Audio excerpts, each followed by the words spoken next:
Bonsoir Madame, Monsieur et bienvenue dans cette édition de journal. Les articles d'occasion venus d'Europe courent les rues de plusieurs pays d'Afrique. À Cotonou, le quartier Zongo est réputé pour être le quartier général de vente de ces marchandises, appareils électroménagers, ordinateurs, jouets. On les retrouve un peu de tout à des prix relativement très bas. Et c'est d'ailleurs ce qui attire les acheteurs. L'idée du déjà utilisé passe très vite quand le prix est mis sur table. Les articles d'occasion, ce qui intéresse les Béninois, c'est un reportage signé Merveille Bossou, Esther Saoussi et Prudence Koussouran. Nous sommes ici à Zongo, un quartier commercial de la ville de Cotonou, réputé pour la vente des articles importés de l'Europe, communément appelés venus de France. L'affluence à cet endroit explique bien l'intérêt des Béninois face à ces matériels déjà utilisés. Je préfère acheter des venus de France parce que c'est dur. Vous voyez maintenant, ça, si les enfants utilisent ça dure plus que les neuf du Nigeria et consorts là. Voilà pourquoi j'aime acheter le venus de France. Et c'est bon. Si tu achètes le vélo et s'il y a l'entretien pour ça, ça peut faire 1 an, 2 ans ou 3 ans. Vous savez, les venus de France, ça aborde les gens et ça dure aussi. Mais si tu achètes venus de France, vraiment on est satisfait. On sait que vraiment, même c'est déjà utilisé, mais si tu achètes ici, là, on garde bien la chose, ça marche bien. C'est pourquoi moi j'aime les venus de France. Bien que sur le marché, il existe également ces articles à l'état neuf, les acheteurs ont réitéré leur choix en mettant l'accent sur la différence des prix et la qualité entre ceux de première sortie et ceux occasionnels. Le neuf est cher, actuellement aussi, le vin de France aussi est cher. Vous voyez maintenant, il n'y a plus de différence entre le neuf et chose là, et le vin de France. Mais actuellement, maintenant, on voit que le vin de France aussi est encore cher plus que le neuf. Il y a beaucoup de différents dedans. Hein. Et les venus de France, c'est moins cher et ça dure. Mais les neufs, ça coûte cher et des fois, ça ne dure pas. On voit qu'il y a des articles en venus de France, même si c'est cher, la qualité y est. Par contre, lorsque nous recherchons le neuf, nous allons dans les boutiques, nous voyons que la qualité n'y est pas. Ça veut dire que c'est à l'état neuf, mais moins cher peut-être, mais la qualité n'y est pas. Pour ce vendeur rencontré sur place, l'accessibilité des différentes gammes est l'une des raisons qui justifie le choix de ses clients. Ils sont quand même satisfaits parce que quand eux paient encore, ils amènent autre encore avec eux qui vont venir encore payer. Donc s'ils ne sont pas satisfaits, ils ne vont pas venir. Et même c'est que quand même Zongo, on vend des choses qui sont bonnes quand même. Être un habitué de ces lieux, c'est aussi être prêt à faire face à l'inefficacité de ces articles. Des fois, tu vas gagner ce qui peut durer. Des fois, tu peux gagner ce qui ne va pas durer. Ça dépend. Ça peut arriver si tu achètes et ça marche bien. Ça peut arriver si tu achètes et tu auras un petit problème sur ça là. Ou bien, ça ne va pas manger. Des fois, il y a des risques dans les venus de France, des fois comme ça là. Moi personnellement, je n'achète jamais les matériels électroniques ou électroménagers venus de France. Parce que là, tu ne testes pas. C'est carrément à la maison que tu constates que vraiment ça ne fonctionne pas. Les appareils électroniques ou électroménagers venus de France sont beaucoup plus à risque en considérant certains aspects selon Edgar Eon, électricien. Quand vous payez les appareils venus et vous les installez à la maison, c'est bon, mais concernant le courant, ça bouffe l'énergie. De deux, c'est pas très efficace. Souvent, on place certains appareils, ça ne travaille pas. Souvent, pas. On place certains, ça travaille. Et peu de temps, ça grille. Et la tension, c'est-à-dire quoi, ça bouffe le courant. Et le client se prend et je lui ai dit, qu'est-ce que je lui dis? Que c'est seulement quand il va aller payer des choses de garantie, de qualité, on lui donne c'est-à-dire on lui propose, si c'est 6 mois, 1 an, ben, il va utiliser, mais jusqu'à 1 an, 6 mois, ça ne va jamais gâter. C'est la différence. Il y a l'appareil venu et l'appareil original. Au Bénin, les venus de France courent les rues, comme dans d'autres grandes villes de l'Afrique de l'Ouest. La direction départementale du Centre national de sécurité routière Borgo a abrité vendredi dernier la cérémonie officielle de remise de casques aux conducteurs de taxi-moto et aux étudiants de la ville de Parakou. Le don est le fruit de la coopération entre le Bénin et le Maroc. Plusieurs délégations de différents syndicats de taxi-moto et d'organisations d'étudiants ont pris part à la cérémonie. Suivez le reportage.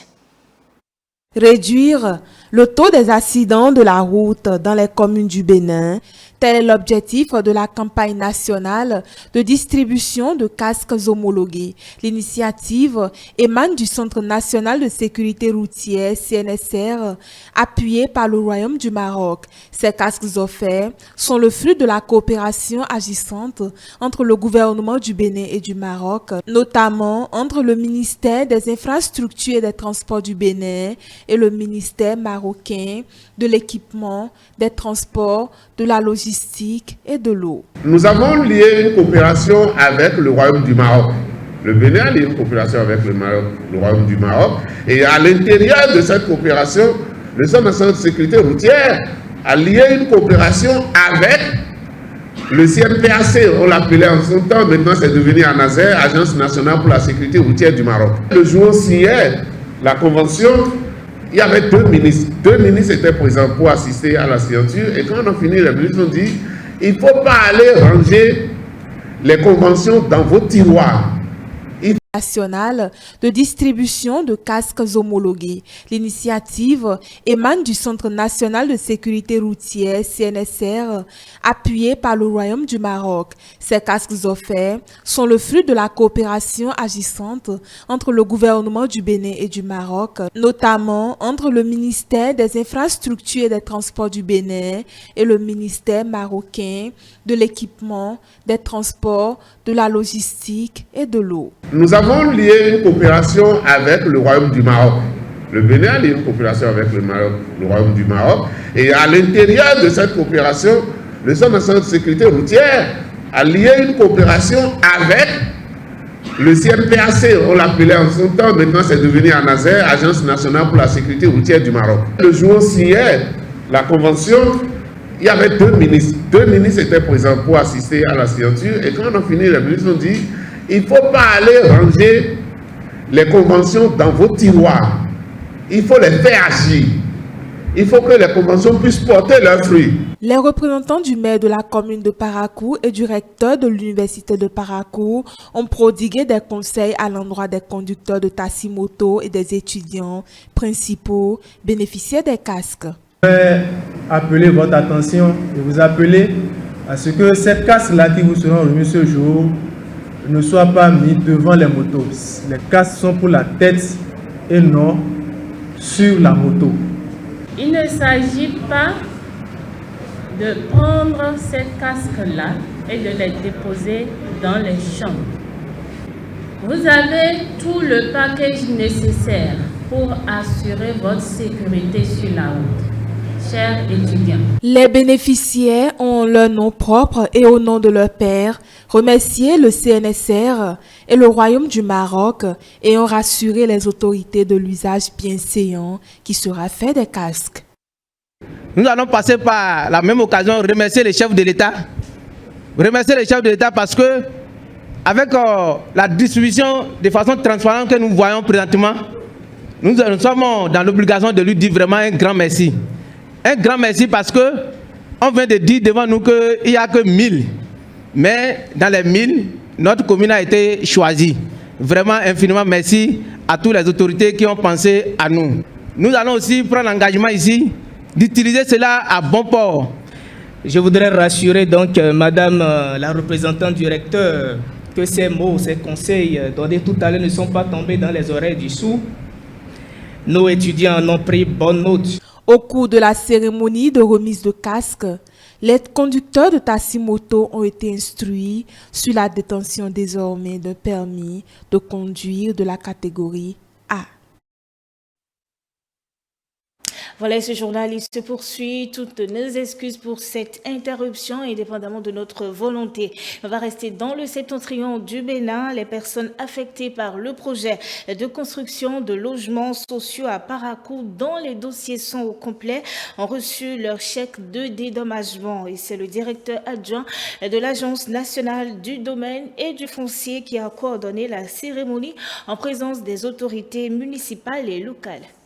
Ils sont au total 118 personnes affectées par le projet de construction des logements sociaux qui ont reçu leur chèque de dédommagement des mains des membres de la commission en charge du processus. Après août, septembre et décembre 2021, la délivrance de chèques se poursuit. Les statistiques se présentent comme suit. Il a été établi 612 procès-verbaux d'accord issus des négociations avec les PAP.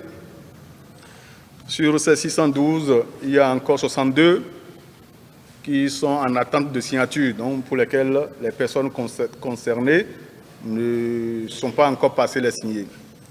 Du coup, les 550 restants, donc, qui ont déjà fait l'objet de signature, donc, ont été traités dans le circuit financier et ont fait l'objet de paiements progressifs depuis août 2021 jusqu'à ce jour. Le directeur général adjoint de l'Agence nationale du domaine et du foncier rassure les personnes affectées par le projet de la disponibilité des ressources et les invite à se mettre à jour pour en bénéficier.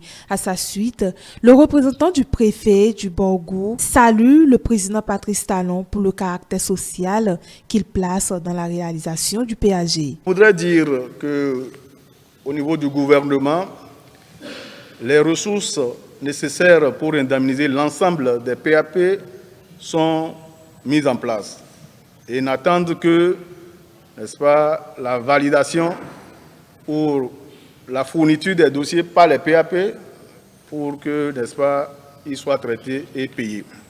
Cette importante activité est bien la preuve que le gouvernement s'évertue à respecter ses engagements dans le cadre de l'exécution des projets de son programme d'action et à offrir un cadre de vie décent aux populations pour l'amélioration de leurs conditions de vie.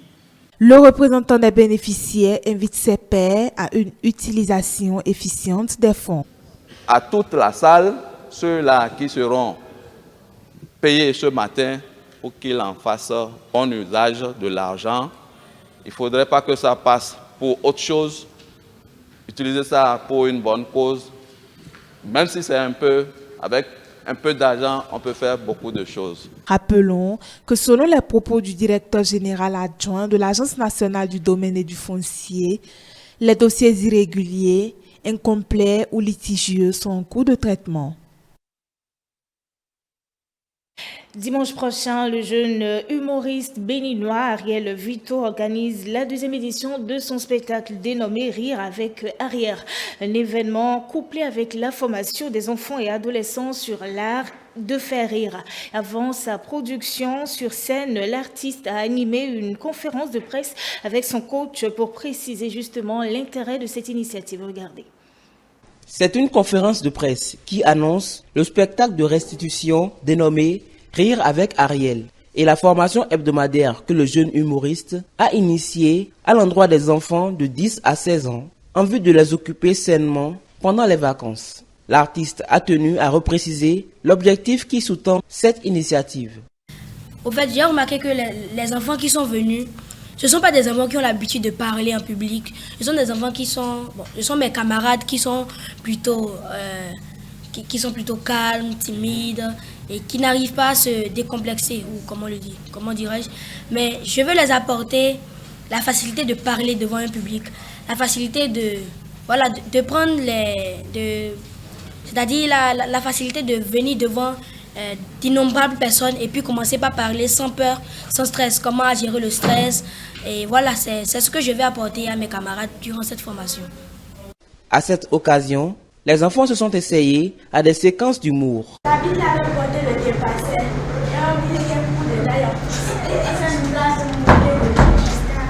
On sortait à 19h et nos amis, ils ont pris un laser, ils ont mis ça sur le tableau, le monsieur a dit non, je suis innocent.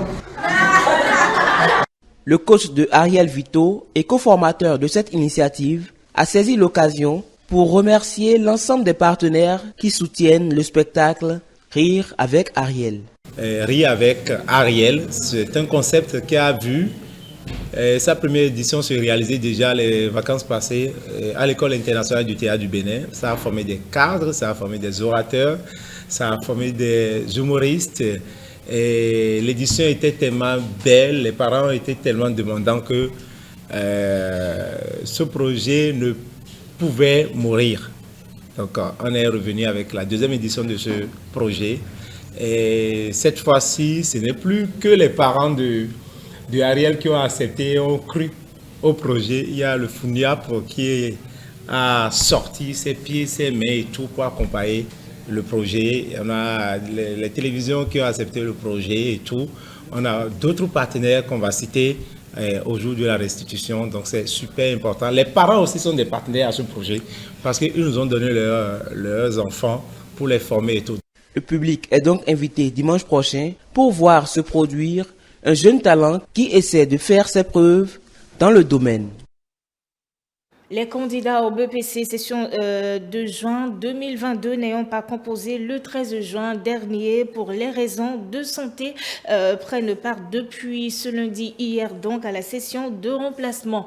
Leur état de santé défaillant a été certifié par un médecin avant qu'ils ne puissent composer à la session de remplacement. Jeannot Dopignon a fait un tour au centre de composition retenu dans le département du Littoral. Voici son reportage.